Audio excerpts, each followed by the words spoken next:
Assalamualaikum warahmatullahi wabarakatuh. Alhamdulillah, senang sekali pada kesempatan kali ini kita dapat berjumpa kembali dengan para pemirsa yang setia menyaksikan channel kami PIK TV. Semoga dimanapun Anda berada selalu diberikan keberkahan oleh Allah Subhanahu wa Ta'ala. Amin. Dan tak lupa telah hadir di tengah-tengah kita Guru mulia Syekhuna Al-Kiai Al-Hajj Lutfi Basari. Semoga beliau selalu diberikan kesehatan, panjang umur dalam setiap langkah-langkah beliau. Amin. Langsung saja kita sapa beliau. Assalamualaikum Pak Kiai. Waalaikumsalam warahmatullahi wabarakatuh. Bagaimana keadaan Pak Kiai pada pagi hari ini? Alhamdulillah sehat, baik. Alhamdulillah, semoga Pak Kiai selalu diberikan ketabahan dan keikhlasan dalam membimbing kita semua. Amin. Langsung saja kita bertanya kepada beliau. Pak Kiai, saya mau bertanya mengenai penyakit was-was yang biasa dialami oleh umat muslim. Maka bagaimana cara mengobati was-was ini ketika melanda kita? Pertanyaan terkait was-was dan cara menghilangkan was-was. Iya. Pertama, kita harus yakin bahwa was-was itu datangnya dari setan. Dikatakan al-waswasatu minasyaiton. Was-was itu datangnya dari setan.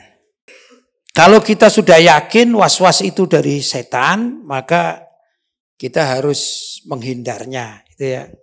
Tapi kalau kita tidak tahu bahwa was-was dari setan, dikira itu termasuk salah satu ibadah, maka kita menikmati was-was itu. Ya, misalnya ada orang sholat mau baca takbir, Allahu Akbar, tapi dia was-was, Allahu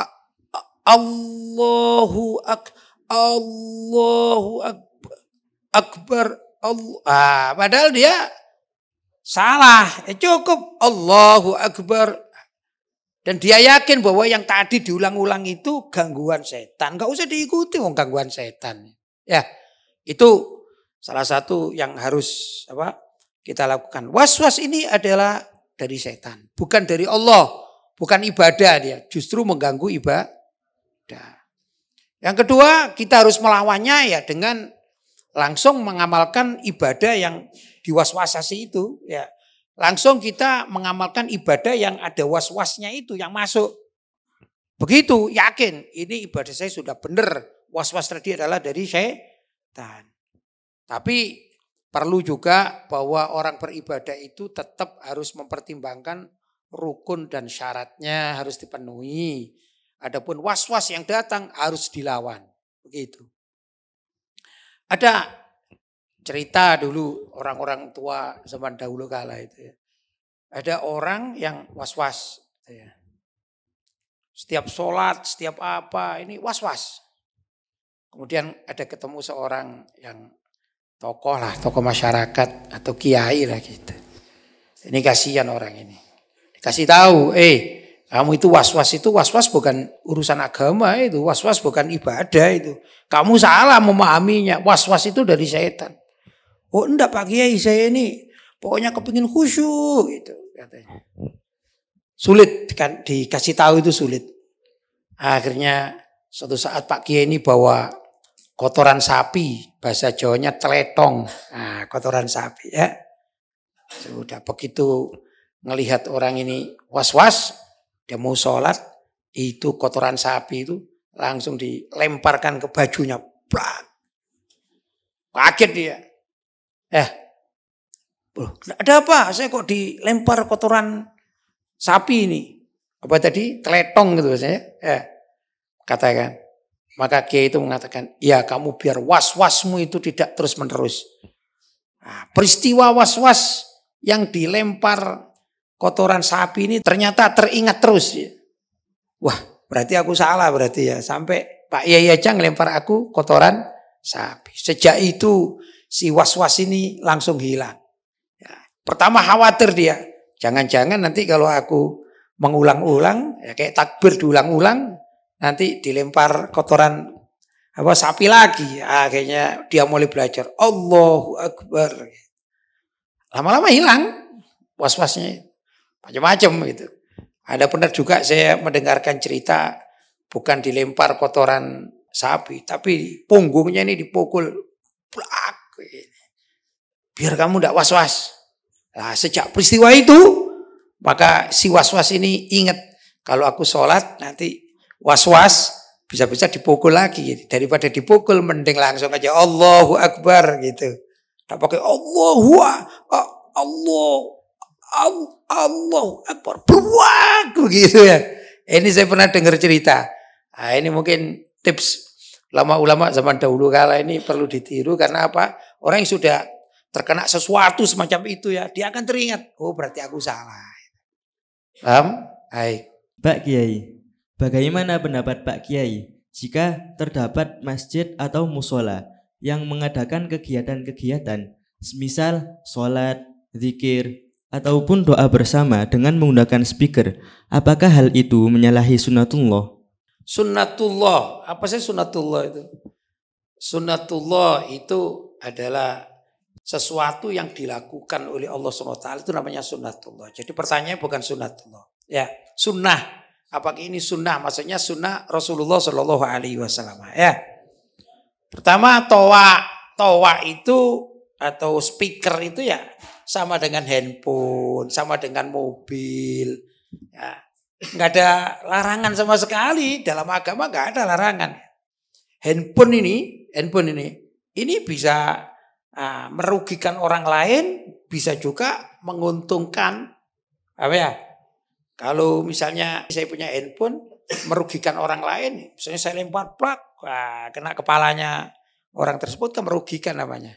Tapi kalau pergunakan untuk mendengarkan bacaan Al-Quran, kan manfaat untuk saya. Sama, mobil juga begitu. Mobil itu kalau dipergunakan untuk kebaikan, ya antar jemput, pembicara, jadi mobil yang baik. Tapi kalau mobil tersebut, wah ini saya mau merampok ini, perlu mobil biar cepat ngerampoknya, ya jadi berdosa. Gitu. Toa atau speaker juga begitu. Ya, jadi nggak ada urusan speaker apakah berdosa tidak berdosa. Enggak.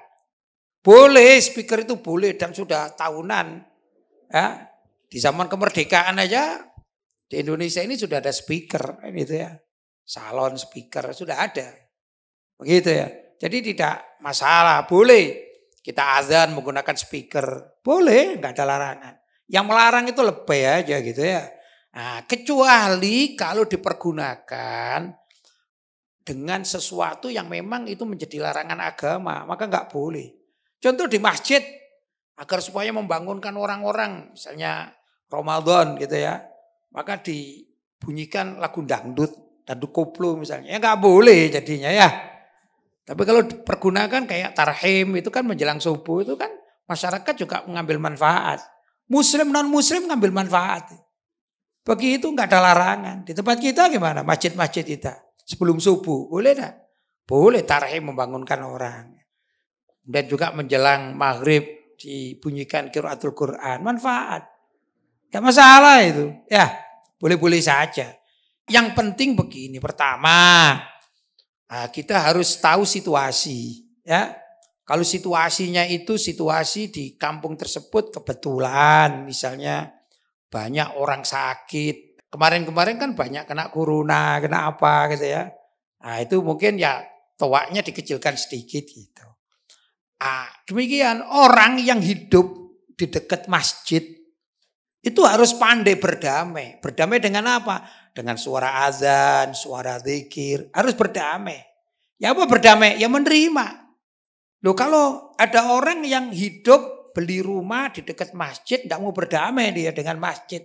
Ya pergi aja dari situ, pindah.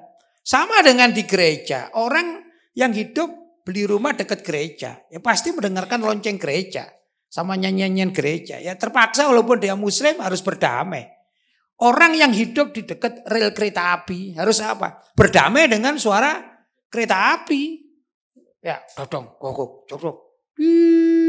Nah kalau enggak, aku enggak mau berdamai dengan suara kereta api. Ya pindah dari situ. Orang yang hidup atau beli rumah dekat pasar ini, apalagi kalau pasarnya pasar tradisional. Pertama dia harus berdamai dengan keramaian. Betul? Nah, yang kedua dengan bau. Kalau ada sampah, namanya juga pasar. Kan enggak bisa, di pasar itu pasti ada orang buang sampah. Dan baunya macam-macam, ada bau ayam misalnya, bau bumbu. Kadang-kadang sedap bau gorengan-gorengan, ya dah, bumbu goreng. Tapi juga kadang-kadang bau sampah yang tidak enak. Ya begitulah. Kalau musim setengah hujan banyak lalat, ya harus berdamai dengan lalat. Kalau tidak mau, ya pindah aja ke tempat yang tidak dekat pasar, begitu ya. Nah, orang yang dekat masjid kembali lagi ya harus berdamai dengan suara speaker masjid, begitu.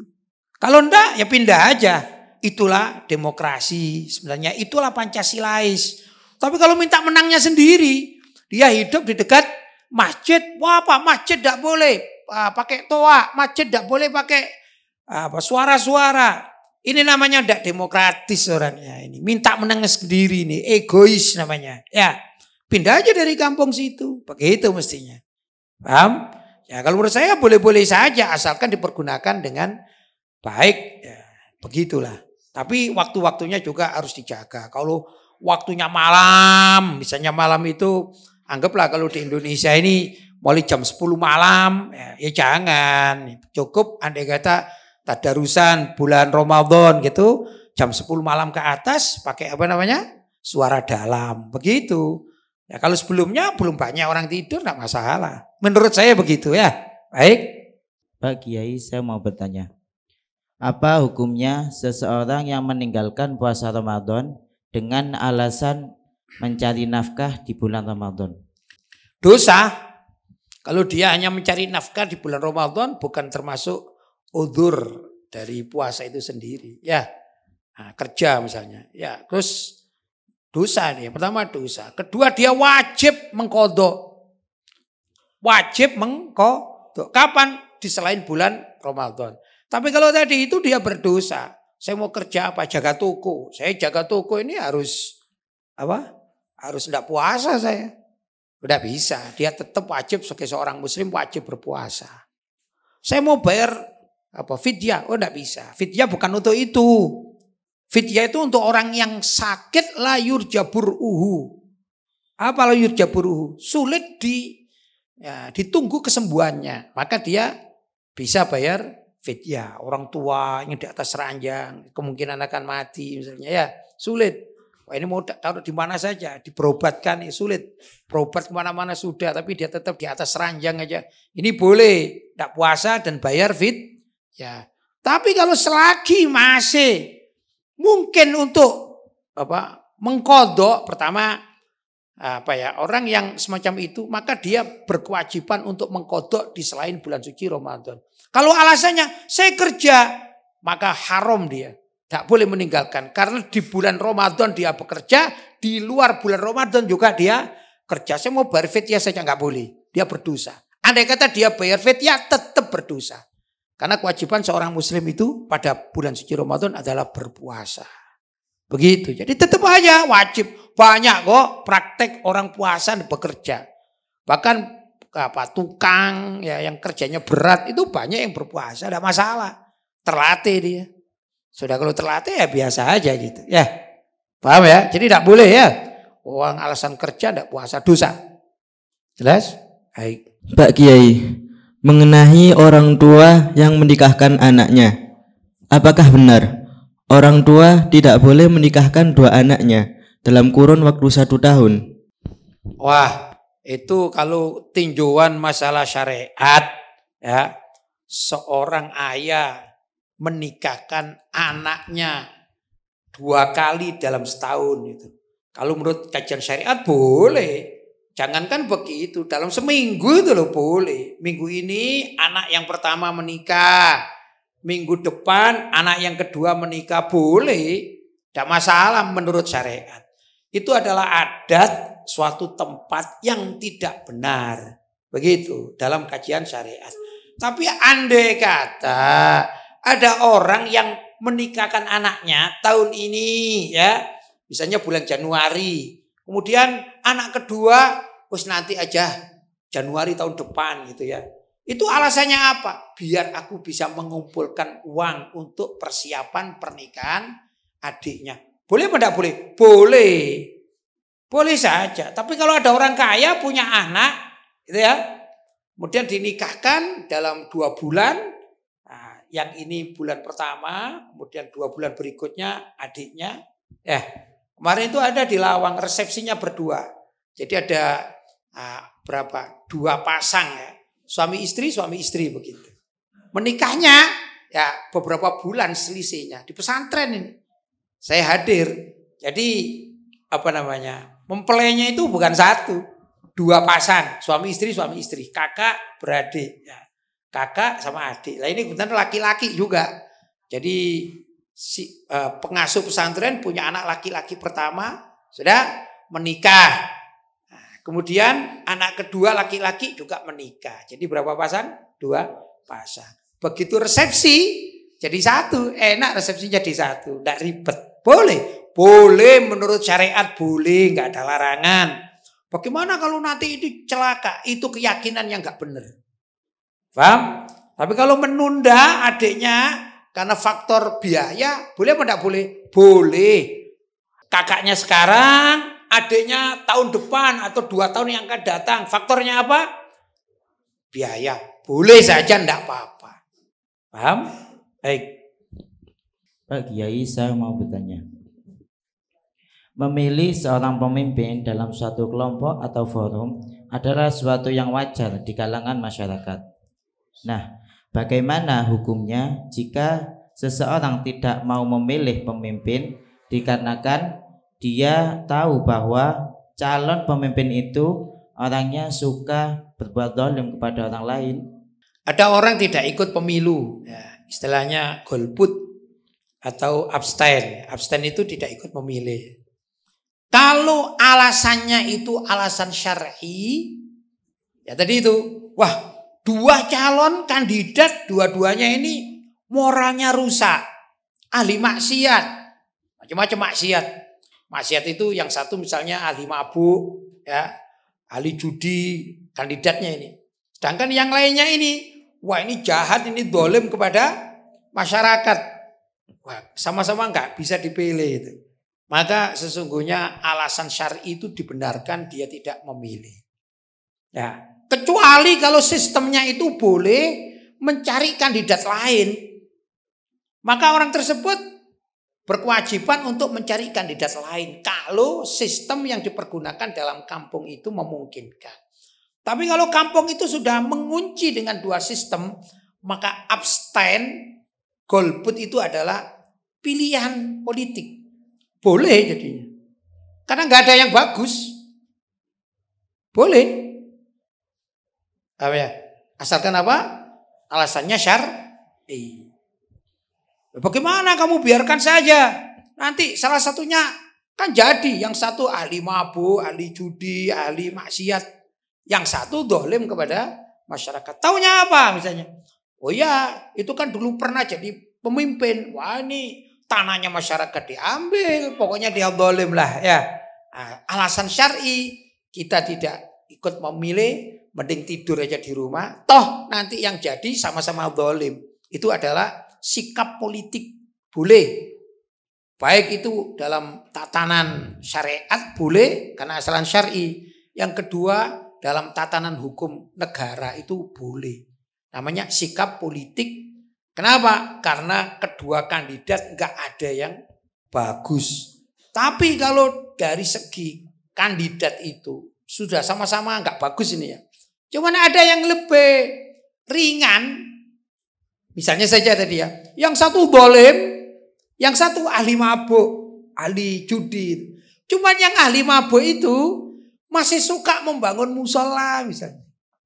Membantu pesantren, membantu atau mengizinkan pengajian-pengajian. Yang dolim enggak? Yang dolim itu melarang. Bahkan pesantren mau dibongkar, masjid mau dibongkar, toa mau ditutup. Ya, enggak boleh azan. Gitu ya. Jadi gimana? Maka terpaksa kita harus memilih salah satu dari kedua pemimpin ini yang akhafud dororen. Paling ringan bahayanya. Ya mending pilih yang ahli mabuk tadi, tapi dia memberikan perizinan untuk membangun pesantren, masyarakat ini membuat majelis taklim, ya. Sedangkan dia ini ahli mabuk, dosa untuk dirinya sendiri kepada Allah. Maka kita tetap memilih yang akhafud dororen. Tapi kalau memang dua-duanya ini nggak bisa dipilih sudah mabukan, ya. Kemudian nggak suka sama pengajian, ditutup sana sini kan gitu ya. Towak pun nggak boleh dipakai azan misalnya. Wah ini kan nggak bisa dipilih yang satunya sama dia zalim. Zalimnya juga merugikan masyarakat. Maka abstain atau golput ya, ini termasuk sikap politik. Nah, boleh hukumnya boleh. Jadi tergantung situasi bagaimana kondisi tersebut ada di hadapan kita. Paham? Adapun yang terbaik bagi masyarakat adalah memilih pemimpin yang muslim, adil, gitu ya. Kemudian juga peduli terhadap lingkungan, tidak merugikan masyarakat. Begitu ya. Ini yang anjuran untuk memilih. Kalau ada dua orang muslim dan kafir, kita pilih muslim. Kalau ada orang kafir baik hati, muslim ahli korupsi. Nah ini kan sulit juga pilihan. Ya bagaimana? Tetap memilih yang muslim. Kita memilih muslim itu adalah perintah syariat. Sedangkan orangnya ahli mabuk, ini adalah urusan dengan Allah Subhanahu wa ta'ala. Sedangkan orang kafir, kita haram memilih orang kafir walaupun dia adil. Kita memilih orang kafir itu haram, tidak boleh. Bukan perintah agama. Ya, walaupun dia kelihatan adil. Kecuali kalau sistem mengharuskan si kafir ini menang, ya sudah, gimana lagi? Begitu caranya. Kalau waktu memilih wajib muslim. Tapi kalau sudah terlanjur karena sistem, ya gimana lagi? Ya, kita bisa abstain, kita memilih yang muslim tapi kalah, gitu. Maka yang paling ideal adalah memilih muslim yang adil, yang ahli takwa kepada Allah SWT, ya, dan banyak memberikan manfaat kepada umat Islam. Itu pilihan yang paling ideal. Paham? Pak Kiai, sebentar lagi akan datang bulan Ramadan, Pak Kiai. Salah satu amalan yang ada di bulan Ramadan adalah sholat tarawih. Mengenai sholat tarawih, yang saya tanyakan adalah, jika kita sholat tarawih sendirian di rumah, apakah kita harus membaca bacaan Bilal sebagaimana di masjid ataupun musola? Pertama, hukum sholat tarawih itu sunnah. Sudah? Kemudian termasuk juga ibadah sunnah itu kalau kita menyebut nama-nama orang soleh. Ya. Nama-nama orang soleh, termasuk menyebut nama Rasulullah itu kan juga dapat pahala kan. Itu ibadah, itu zikir. Menyebut nama Rasulullah itu termasuk zikir. Karena mengingatkan kita kepada junjungan kita Nabi Muhammad SAW. Ya. Juga menyebut nama Sayyidina Abu Bakar. Itu kan menyebabkan kita cinta kepada orang soleh. Sayyidina Umar, Sayyidina Utsman, Sayyidina Ali. Itu termasuk ibadah sunnah. Ya apa ibadah sunnah itu? Iya, karena kita dianjurkan menyebut nama-nama orang baik. Kalau sudah wafat, ya termasuk udhkuru mahasina mau takum. Sebutkan kebaikan-kebaikan mayit kalian. Kan gitu kan. Sayyidina Abu Bakar kan ya termasuk dari kita. Kita ini umat Islam. Maka kita perlu menyebut kebaikan beliau. Siapa kebaikannya? Ya beliau adalah Khalifatul Rasulillah Sallallahu Alaihi Wasallam. Sebaliknya kalau kita berkata-kata jorok kepada para sahabat Nabi, dosa hukumnya. Ya. Tapi menyebut nama baik tadi itu sunnah. Andai kata kita tidak menyebutnya nggak dosa. Demikian juga orang tarawih. Orang tarawih di rumah tidak menyebut apa-apa, yang penting melaksanakan sholat tarawih. Bagaimana? Enggak apa-apa. Jangankan begitu, nggak sholat tarawih itu loh nggak dosa. Tidak sholat tarawih nggak dosa, cuman kurang afdol. Kan begitu kan ya. Maka kalau kita di rumah mampu menyebut sebagaimana Bilal di masjid, itu jauh lebih bagus. Misalnya kita mampu menjadi Bilal sendiri. Gimana hukumnya? Boleh dan bagus. Tapi saya nggak hafal. Ya nggak usah, nggak hafal. Begitu. Saya bisanya cuma sholat saja. Ya sholat saja. Saya ini bagaimana Pak Kiai? Saya sholat itu hanya mampu cuma 2 rakaat. Sholat apa 2 rakaat? Ya sholat tarawih. Ya lakukan di rumah tidak apa-apa. Enggak. 20 rakaat, enggak 8 rakaat. Ya daripada kamu enggak sholat. Ya, itu juga hukumnya sudah tidak pernah enggak sholat. Ya penting kamu 2 rakaat enggak apa-apa sudah. Saya niat tarawih. Iya, cuman dicatat oleh malaikat sebagai sholat mutlak. Gimana? Dapat pahala? Dapat. Kalau kamu mencuri dapat dosa. Kalau kamu sholat 2 rakaat dapat pahala. Tapi kan sama dengan orang-orang di masjid. Kalau kepingin sama ke masjid aja. Begitu ya. Jadi Islam itu tidak kaku sebenarnya. Apalagi urusan masalah sunnah. Kok terlalu kaku. Kalau di rumah harus lengkap. Doanya harus lengkap. Doa enggak hafal. Ya Rabbana atina fid dunya hasanah wa fil akhirati hasanah wa qina adzabannar. Apa dapat pahala? Dapat. Kalau kamu ngomong jorok kamu dapat dosa. Kamu baca Rabbana atina fid dunya hasanah dapat pahala. Nah, tapi kan tarawih Pak Yai.